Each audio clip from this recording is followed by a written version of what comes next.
The Mughal Empire at its zenith commanded resources unprecedented in Indian history and covered almost the entire subcontinent. From 1556 to 1707, during the heyday of its fabulous wealth and glory, the Mughal Empire was a fairly efficient and centralized organization, with a vast complex of personnel, money, and information dedicated to the service of the emperor and his nobility. Much of the empire's expansion during that period was attributable to India's growing commercial and cultural contact with the outside world.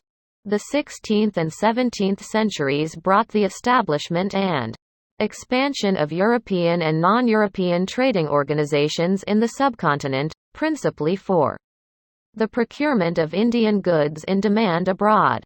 Indian regions drew close to each other by means of an enhanced overland and coastal trading network, significantly augmenting the internal surplus of precious metals. With expanded connections to the wider world came also new ideologies and technologies to challenge and enrich the imperial edifice. The empire itself, however, was a purely Indian historical experience. Mughal culture blended Perso-Islamic and regional Indian elements into a distinctive but variegated whole. Although by the early 18th century the regions had begun to reassert their independent positions, Mughal manners and ideals outlasted imperial central authority. The imperial center, in fact, came to be controlled by the regions.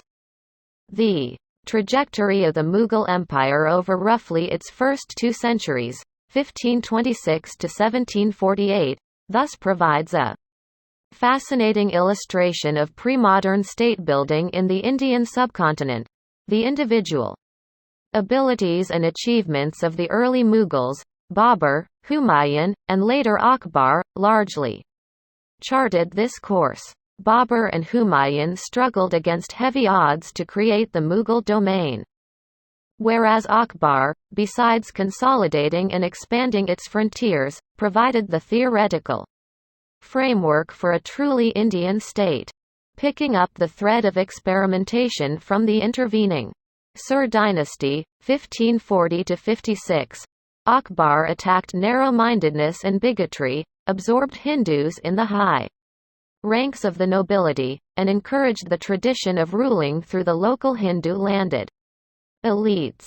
This tradition continued until the very end of the Mughal Empire, despite the fact that some of Akbar's successors, notably Aurangzeb, 1658–1707, had to concede to contrary forces. Babur, the foundation of the empire, was laid in 1526 by Zahir al-Din Muhammad Babur, a Chagatai Turk, so called because his ancestral homeland, the country north of the Amu Darya, Oxus River, in Central Asia, was the heritage of Chagatai, the second son of Genghis Khan.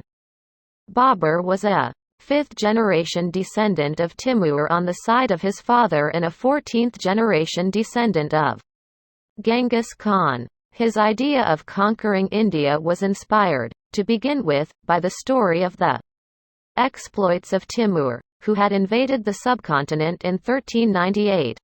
Babur inherited his father's principality in Fergana at a young age, in 1494. Soon he was literally a fugitive, in the midst of both an internecine fight among the Timurids and a struggle between them and the rising Uzbeks over the erstwhile Timurid Empire in the region. In 1504 he conquered Kabul and Ghazni.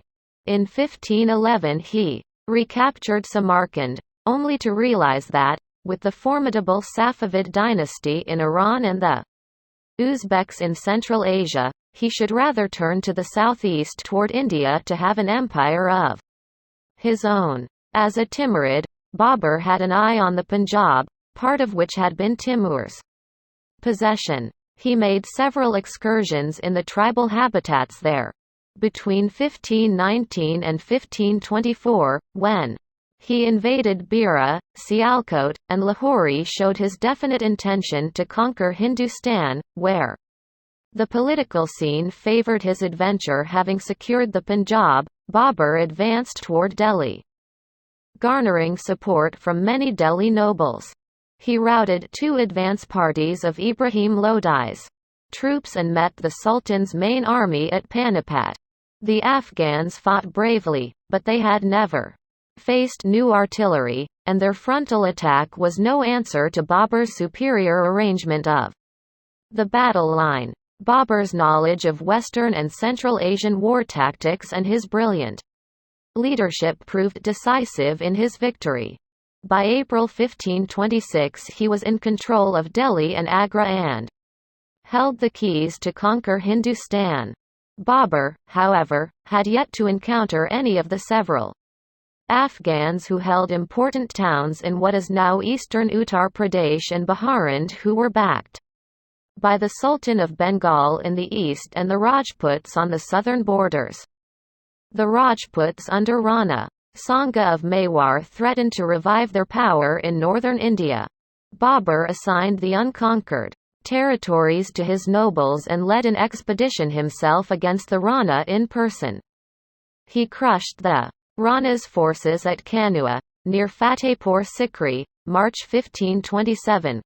Once again by means of the skillful positioning of troops. Babur then continued his campaigns to subjugate the Rajputs of Chanderi. When Afghan risings turned him to the east, he had to fight, among others, the joint forces of the Afghans and the Sultan of Bengal in 1529 at Gagra, near Varanasi. Babur won the battles, but the expedition thereto, like Theon on the southern borders, was left unfinished. Developments in Central Asia and Babur's failing health forced him to withdraw.